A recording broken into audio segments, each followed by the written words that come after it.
What's up guys, it's Coaster Zet and I'm here doing another countdown. This time it's the top 5 coasters at Seaworld Orlando. I got to visit this park in January and I got to stay at a hotel like really close to it so I could see Mako and Kraken out the window, which was really cool.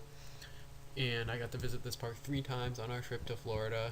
I didn't stay a whole day any of the times, but I got lots of rides in because it wasn't too crowded most of the days. So I'll be giving my full thoughts on the roller coasters here and how the order is of the top 5. At number 5 is Shamu Express, and this is just naturally coming in last place because it's a kiddie coaster. They're going to redo this and make it a Grover from Sesame Street theme next year because they're overhauling the Shamu's Happy Harbor section to make it a Sesame Street theme, just like the Busch Gardens parks.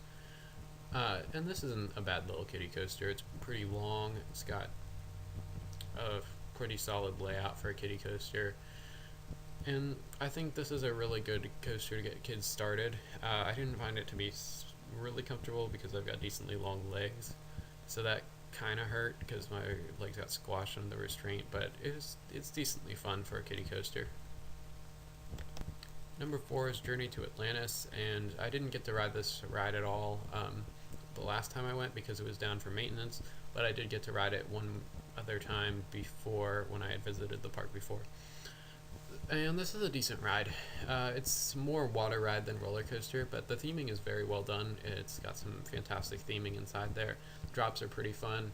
There's one roller coaster section sort of towards the end of the ride, which makes it count as a roller coaster, and that's definitely the best part. It's super fun. And overall, it's just kind of a water coaster, but it's a decent ride. It's one of the better water attractions that I've ridden. Number 3 is Kraken, a B&M floorless coaster, and this park has 3 really good B&Ms, so it was hard.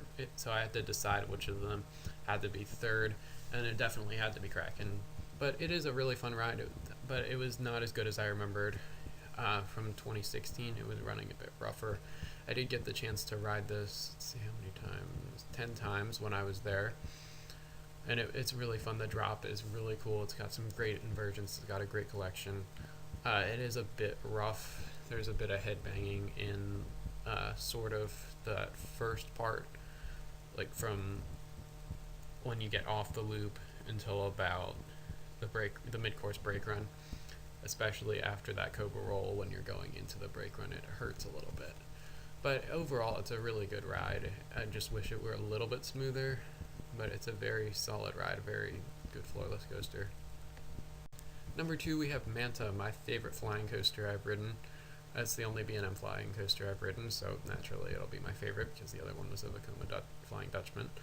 But this is just one amazing ride. It's super smooth, super fun.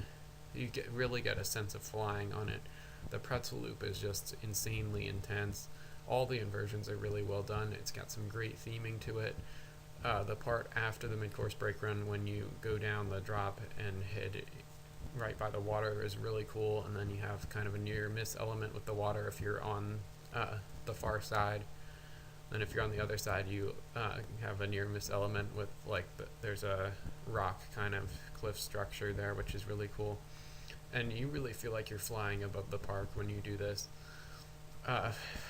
It's such a great ride, so much fun, and it's in my top 10 right now just because of how fun and well themed and cool and smooth it is. It's just a great feeling to feel like you're flying like a manta.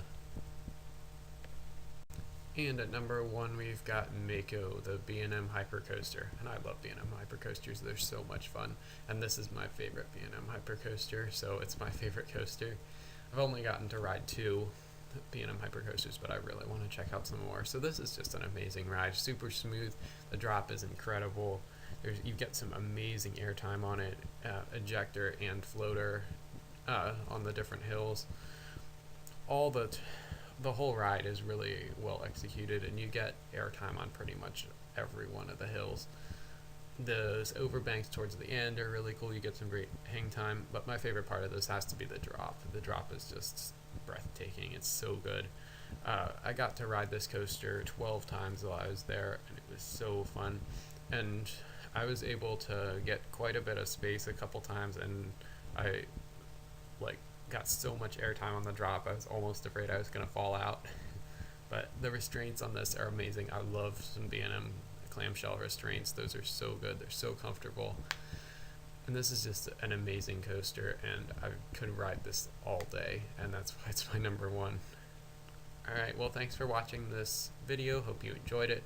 Make sure to post your top 5 coasters at SeaWorld in the comments, and I will see you in the next video.